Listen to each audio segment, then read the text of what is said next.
Have you been finding it difficult to add new features to your Blazor application? Like every time you want to go add a new feature to the user interface, you're finding that you got some spaghetti code going on, and sometimes you're kind of nervous that adding the new feature is going to break some of the old features that are already there. And you're kind of feeling like, hey, it shouldn't because I'm almost copying and pasting some of this code, tweaking it a little bit. It really should just be adding new functionality. But something in the back of your mind's making you think, hey, I'm kind of touching this core code and modifying it. That's where the other features are. I'm not totally sure if it's safe. But you keep kind of repeating this pattern, and even though it feels a little bit gross, it seems to be working, so you continue on. Well, what if I told you there was a simple pattern that you could follow, and if you adopt this in your applications, it'll actually minimize a lot of the problems that you're experiencing, just like this. Any guesses at what it is? That's right, it's going to be a plugin architecture. I love building applications with plugin architectures because they're really extensible and flexible, and you can keep adding features without always risking that you're breaking old ones because the code is entirely separate. In this video, we're going to look at using Blazor with Autofac so that when we add new plugins to our application,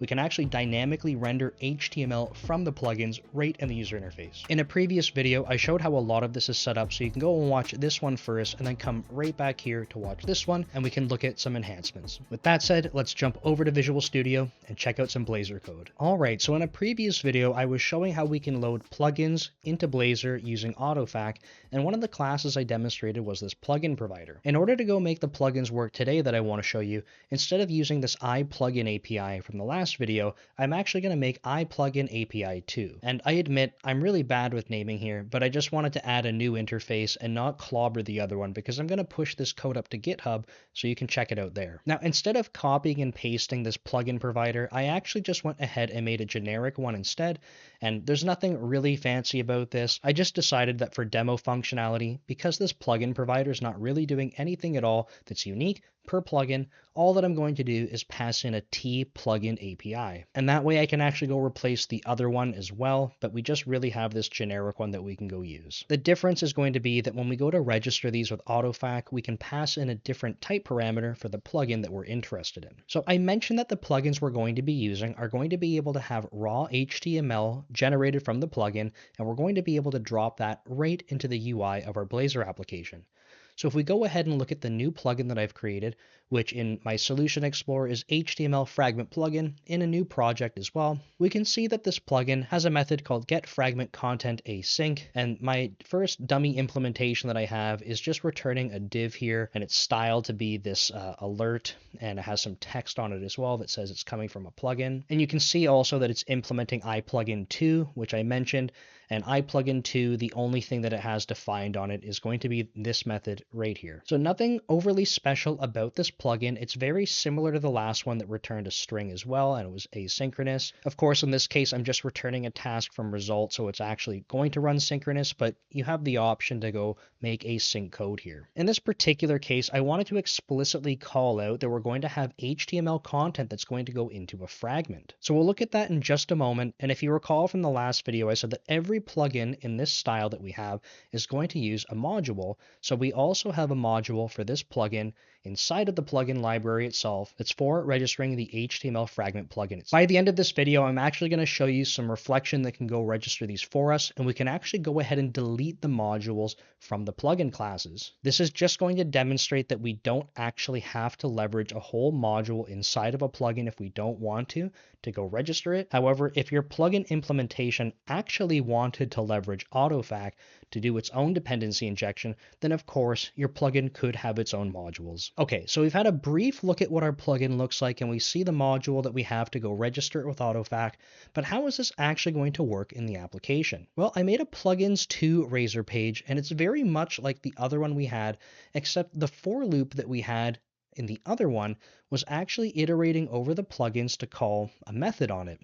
And instead of that, in this case, I'm going to be looping over a set of fragments that we're going to be creating from the plugins. And all that we're going to do is drop that fragment content right in here, and it's going to show up in our user interface. Now, something that I want to call out is that the code to go actually iterate over the plugins and generate the fragments is down here. So this code here is actually going to ask for all of the plugins that come out of the provider.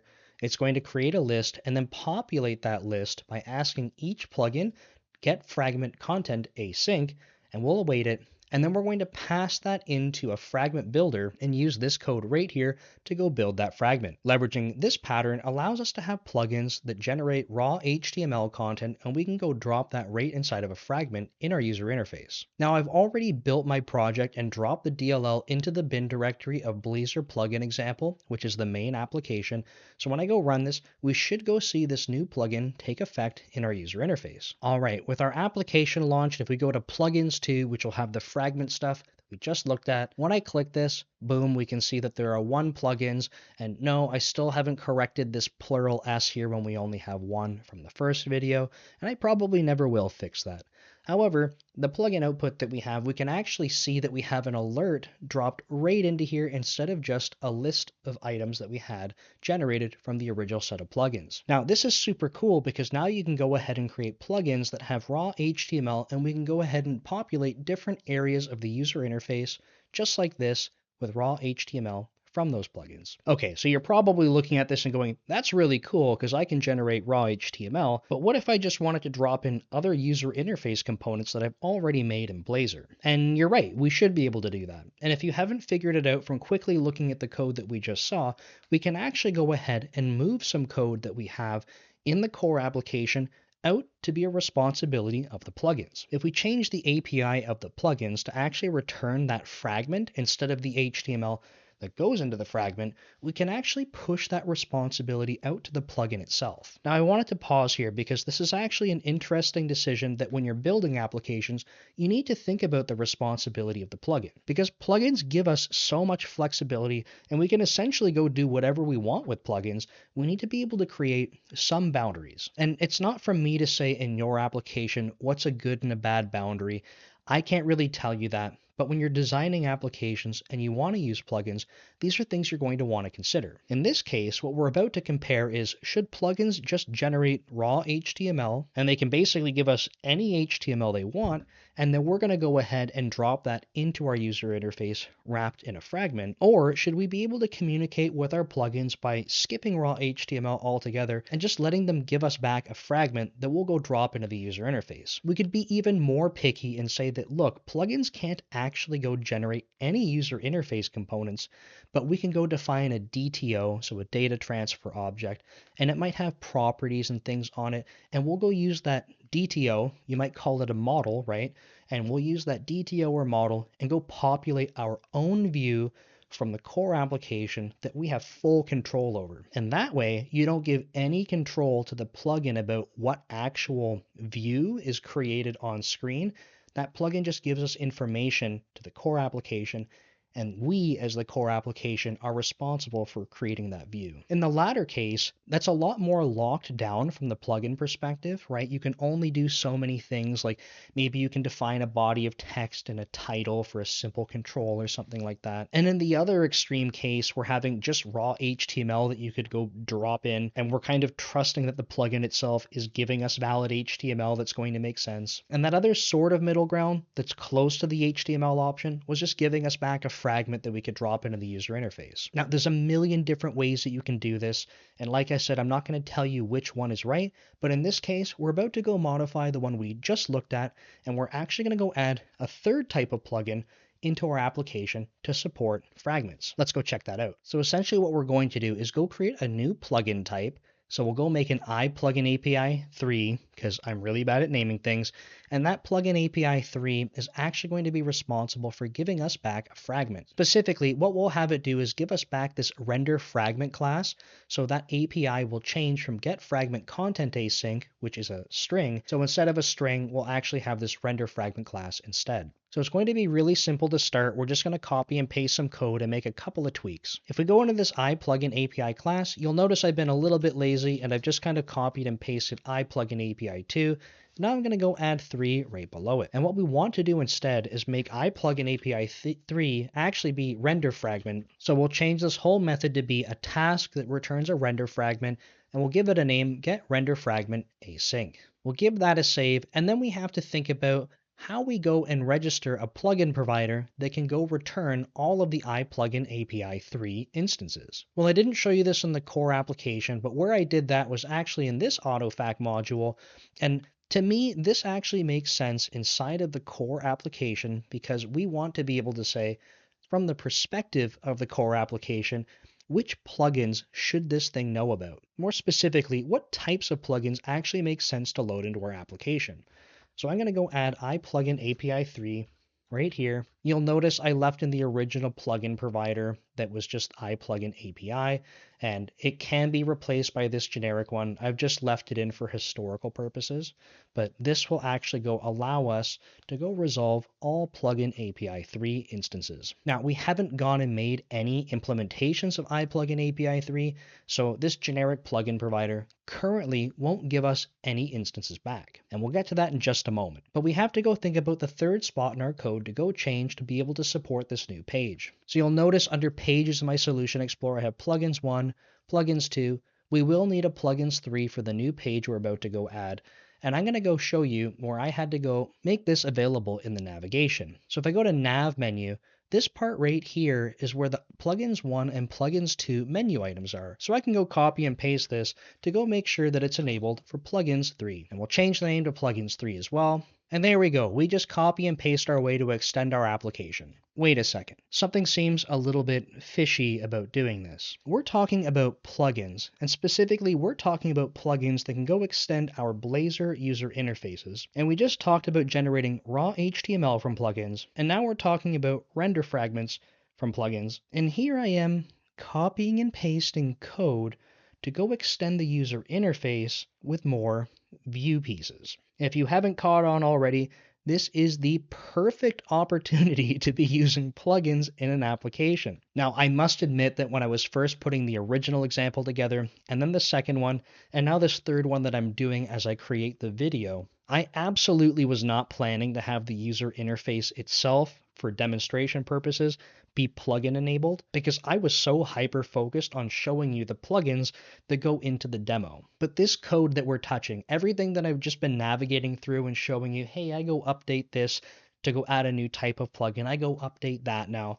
This is literally the perfect use case for wanting to add plugins to your application, but it does require that you have a little bit of foresight so that you know that you can go design parts of it to be plugin enabled. So for example, the code that we were just looking at actually is just hard-coded view pieces that have navigation items in them. It's been really simple for me to just copy and paste these and update a couple of characters to point at a new thing. But if I wanted to build an application and keep extending the user interface and not really necessarily have a limit or not necessarily have it as simple as just updating a couple of characters when I copy and paste something, it might make a lot of sense to go refactor this navigation menu to have a for loop that goes and pulls navigation components from a plugin. And in fact, in the next video that I go make in this series, that I'll link at the end of this one when it's complete, we're actually going to go refactor this application and change this silly navigation menu to go support plugins. At the time of recording this, I don't have that done yet,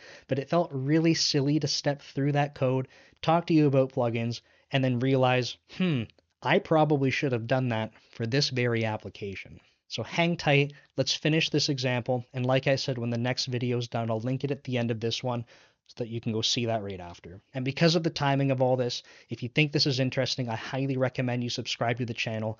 That way, when that video is done, you'll get notified as soon as it's ready. Okay, back to Visual Studio we go. Let's wrap up the copy and paste stuff and see this plugin in action. Okay, so we only have one more silly thing to go copy and paste, and that's actually the Razor page that we want for Plugins 3. So let's go ahead and grab that from Plugins 2. We'll copy and paste this whole page. We will make Plugins 3, and you'll notice at the top of the screen, I actually have iPlugin API 2 in a generic plugin provider that we're going to inject. So instead of iPlugin API 2 now, we need API 3. We're going to have plugins. Let me give this Plugins 3 as the title. And we'll give this a little header that says plugins that load render fragments. And then we'll just change this next little part to say, let's dynamically populate the UI. So this is going to be very similar, like I mentioned, but instead of this code down at the bottom that gets the fragment content async, we actually don't have that method to use. Instead, we have get render fragment async. Now, this code is going to get a lot more simple than the previous example for iPlugin API 2 because all of the work that we have to go put that HTML into a render fragment is just going to be pulled into the plugin now, right? So if you remember what I was explaining before, in this case, we've decided let's make that work that the plugin is responsible for, and our core application that handles these plugins is just going to be responsible for getting the render fragments and dropping them into the user interface. All right, so we're almost there. This page for plugins 3 is actually basically done because everything that we had to do up here actually to populate the user interface was already using a fragment. We just had to change this part here from lines 44 to 49 that actually got the HTML to instead get the render fragment. But the part we're missing is that we don't actually have a plugin implementation. So let's go add the third library for this new type of plugin. And like I mentioned, instead of using a module inside of that plugin, I'm going to show you how we can use Autofac to ditch the modules from inside those plugin libraries. All right, so I've added render fragment plugin library, and I've just copied and pasted in the project file JSON that we have from the second plugin library that we created. You'll notice that it has Autofac included here, and because I told you we're not going to use modules inside of the plugins anymore, I'm going to go ahead and delete this. Now, because I want my code to actually be compatible between all three plugins when it's up on GitHub, what I'm going to do is actually enable the plugin loading specifically for plugin API 3, and I'm not going to delete the other modules from the other plugins. This way, when you're watching this and you want to go look through the code, you can see how it's done differently across each of these plugin types. So we'll go ahead and save this. I also made this render fragment plugin class. It's not complete, but it does have the API here, and we just need to drop in the code that actually made the render fragment. All right, fortunately, I had on my clipboard the code from the other spot in the project that actually made this render fragment, and I have this content placeholder, and what we're going to do is just get that other piece of code from plugin API 2 and actually go get some HTML dropped in here. All right, so I've just pasted in some HTML to get an alert and change the text to be plugin API 3. And I know what you're probably thinking, and that's, well, isn't this just loading HTML and putting it into a fragment just like the other one? And the answer is yes, but what I'm trying to demonstrate is that we move the responsibility into the plugin for actually building the fragment. So the API is actually different here. It's not just returning raw HTML, and that means that you could do whatever the heck you wanted for your user interface as long as it returned a render fragment. And the point of showing you this is just that you might have different responsibilities that you want your core application and plugin to have.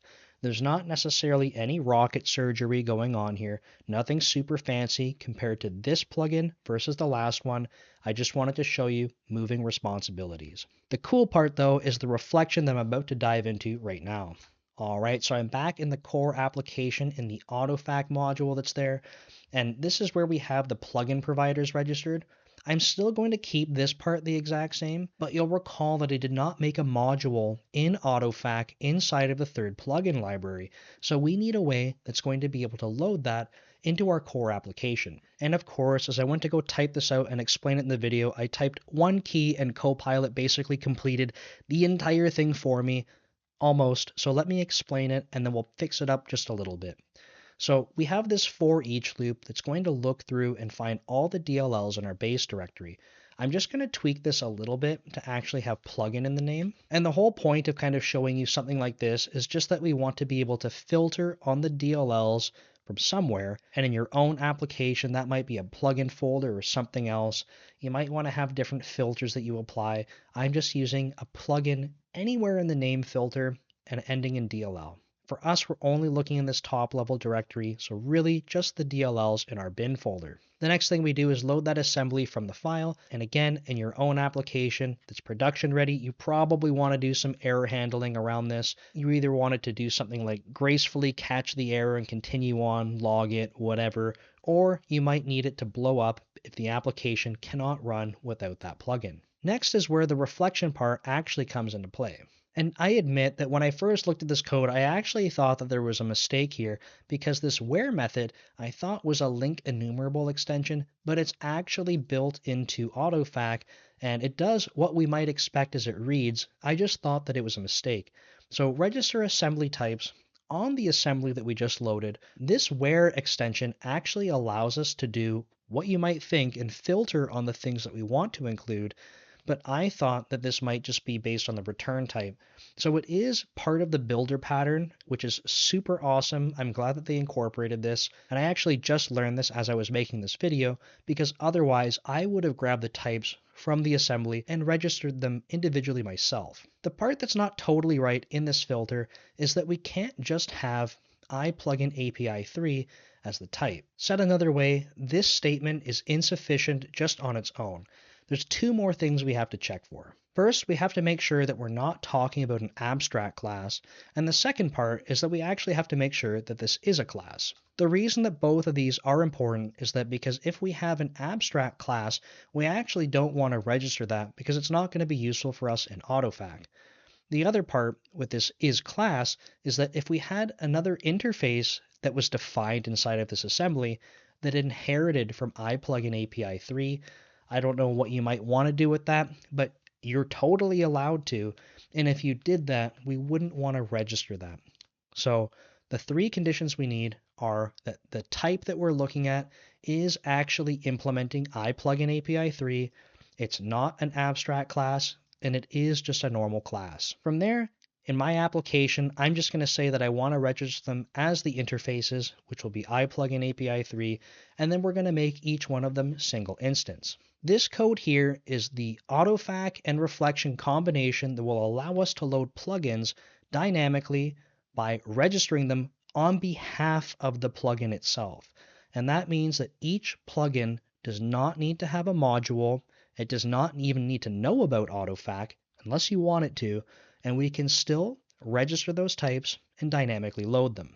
And to prove a point, I'm just going to build that new project that we created, drop the DLL in the bin directory, and we're going to check out the new screen that we just added, which should have been plugin based, but I did just copy and paste it. All right, I've gone ahead, built that third project, and dropped the DLLs into our bin directory, launched the application. Let's check out plugins 3, which shows up in the menu, and only because I copied and pasted it, remember, that's going to be the next video that we make this all actually follow plugins, and let's see what happens. Boom! Awesome. So if you recall, we actually made that text say, whoa, this is from plugin API 3. Now, this part isn't super exciting because it's just a small change from what plugins 2 did, right? Where this is raw HTML that was created from the plugin, and then the core application wrapped it in a render fragment. Plugins 3 actually allows the plugins themselves to give us back a render fragment. What's extra cool about plugins 3 is that we used reflection and Autofac to go dynamically register that on behalf of the plugin itself. There is no module for plugins API 3. And that is how we can go extend a Blazor UI application just by adding plugins and not having to modify the base code. Well, I cheated a little bit, right? Because when I added new plugin types, I still had to go copy and paste some stuff, but stay tuned because that follow-up video is going to address that and will explain end-to-end how that works. In this case, we actually looked at changing the responsibility of the plugin to, instead of generating raw HTML, it's allowed to generate its own render fragment. So we looked at the differences between the second and third type of plugin by moving the responsibility around like that. Part of demonstrating this was just so that you have a little bit of flexibility in your Blazor app to see what you want to do. There's going to be way more choices that you can make, but the other part that was really important is to get you thinking about plugin APIs, who's responsible for what, and how that makes sense in your own application. And the extra little part that I tossed into this video was that we can actually use reflection with Autofac to go dynamically register our plugin types instead of requiring our individual plugins to have modules that register themselves. One of the reasons that's cool is it takes the responsibility off of a plugin creator to have to know how to use Autofac and be responsible for that. They don't have to worry. If they want to use Autofac, they can, but our core application is the one that cares about Autofac because that's how it's going to resolve the dependencies. So I hope you found that useful. Thanks so much for watching, and when that next video is done, you can find it right up here so you can watch that next. Thanks again, and see you next time.